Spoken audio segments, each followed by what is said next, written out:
रात्रीच्या मिट्ट काळोखात चंदनवंदन गडावर एक लख्ख प्रकाश आकाशाकडे झेपावला. गडाचा अधिकारी दचकला.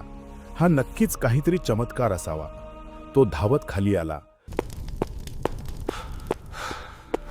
तिथे दोन मोठ्या खडकांच्या कपारीत एक निस्तेज देह पडलेले होते. हे देह होते महानुभाव पंथातील एका अशा महातपस्वीचे ज्याने मरणाला मिठी मारली पण आपल्या निष्ठेशी प्रतारणा केली नाही. ही कथा आहे संत श्रेष्ठ दंते गोपाळबास यांची. महानुभाव पंथाच्या इतिहासात कविश्वरबास आणि दंते गोपाळबास यांची मैत्री जणू देहाने दोन पण मनाने एक अशी होती. त्यांचे जीवन म्हणजे सततचा प्रवास, सततचे अटल.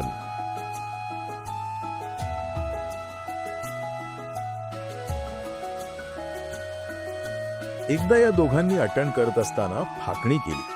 फाकणी म्हणजे काय तर ईश्वरी शोधासाठी काही काळ वेगळे व्हायचे आणि एका ठरलेल्या वेळी ठरलेल्या गावात पुन्हा भेटायचे. दंते गोपाळबास वेळेवर ठरलेल्या गावात पोहोचले. त्यांनी वाट पाहिली. 1 दिवस 2 दिवस पण कविश्वरबास आले नाहीत. दंते गोपाळबासांचा जीव कासावीस झाला. काहीतरी अघटित घडलं याची जाणीव त्यांना झाली. ते मित्राला शोधण्यासाठी निघाले. शोधत शोधत तापी नदीच्या काठानी आदिवासींच्या वस्तीतून ते मांजरोद सावेर भागात आले. तिथे एका झाडाखाली त्यांनी जे दृश्य पाहिले त्याने त्यांच्या पायाखालची जमीन सरकली. तिथे कविश्वरबास पडले होते. पण ते कविश्वरबास वाटतच नव्हते. त्यांच्या शरीरावर मांसच उरले नव्हते. फक्त हाडांचा एक सापळा, एक पांजरा उरला होता. श्वास मंद झाला होता. दंते गोपाळबासांनी धावत जाऊन त्यांच्या मुखात पाणी घातले. त्या स्पर्शांनी कविश्वरबास सावध झाले. डोळे उघडले. ते क्षीण आवाजात म्हणाले, "हा गोपाळा, ओखटे केले. तू हे बरं नाही केलंस. आता देव मला नेणार होते. तू मला परत का आणलंस?" यावर दंते गोपाळबास ठामपणे म्हणाले, "नाही, असं म्हणू नका. आज माझा तुमचा योग अदृष्ट हेतूनच आला आहे. ईश्वराची अजून इच्छा नाही. तुमच्या हातून अजून धर्माचे रक्षण व्हायचे आहे." त्यांनी कविश्वरबासांना उचलून जवळच्या एका देवळात नेले. तिथे उपचार मिळणे गरजेचे होते. दंते गोपाळबास गावात गेले. तिथे एक वैद्य घोड्यावरून चालला होता. त्यांनी धाडसाने जाऊन वैद्याची घोडी अडवली आणि म्हणाले, "थांबा, आमचे एक महात्मे आजारी आहेत. ते मोठे विद्वान आहेत, पंडित आहेत. तुम्ही त्यांना बघा." त्या वैद्याने येऊन जेव्हा कविश्वरबासांची नाडी तपासली तेव्हा त्यांनी जे निदान केले ते आजही वैद्यकीय शास्त्राला विचार करायला लावणारे आहे. तो वैद्य म्हणाला, "यांना कोणताही शारीरिक रोग नाही. यांचा त्रिदोष सम आहे. यांना आजार आहे तो विरहाचा.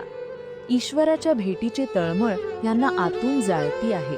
त्यामुळे यांनी अन्न सोडलंय." दंते गोपाळबासांच्या सेवेमुळे आणि त्या वैद्याच्या उपचारामुळे कविश्वरबास वाचले. मृत्यूच्या दारातून मित्राला परत आणणारे दंते गोपाळबास स्वतःच्या बाबतीत मात्र किती कठोर होते हे कथेच्या पुढच्या भागात समजते. काही वर्षे उलटली.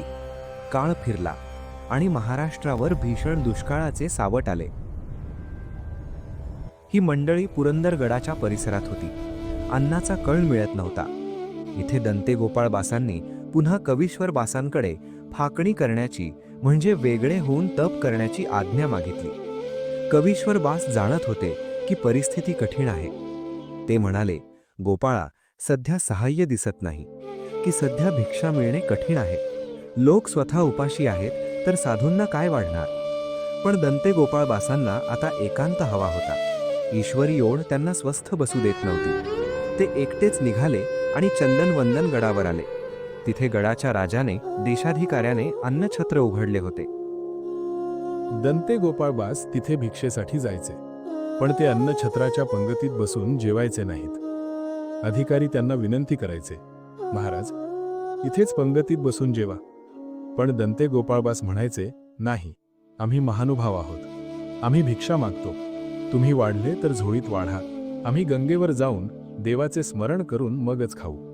पण अन्नछत्राचा नियम होता, जेवण तिथेच बसून करायचे, बाहेर न्यायचे नाही. आणि दंते गोपाळबासांचा नियम होता, पंगतीत बसून एकी भिक्षा करायची नाही. या संघर्षात दिवसामागून दिवस गेले. दंते गोपाळबासांच्या पोटात मात्र अन्नाचा कण गेला नाही. शरीर पुन्हा थकत गेले. शेवटी शक्तिपात झाला. गडावरच्या 2 मोठ्या दगडांच्या कपारीत दंते गोपाळबास पडून राहिले. आता उठून भिक्षेला जाण्याचे त्राणही उरले नव्हते. त्यांनी आपल्या गळ्यातील छिन्नस्थळी ती काढली आणि एका दगडावर ठेवली. त्या दगडावर कोरून ठेवले की येथच छिन्नस्थळी असे. ती रात्र आली.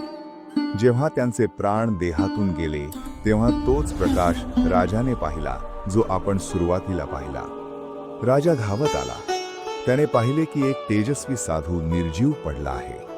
चौकशी केल्यावर त्याला समजले की हा तोच साधू आहे ज्याने तत्वांसाठी अन्न नाकारले. राजाला दहीवरून आले.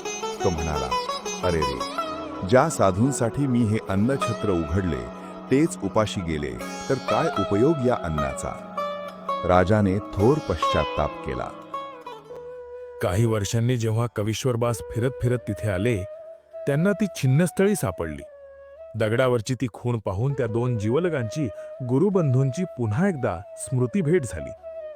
दंते गोपाळबास गेले, पण चंदनवंदनच्या त्या शिळा आजही साक्ष देतात की स्वधर्मावरून नढळी जे. प्राण गेला तरी चालेल, पण आपली निष्ठा ढळू देऊ नका.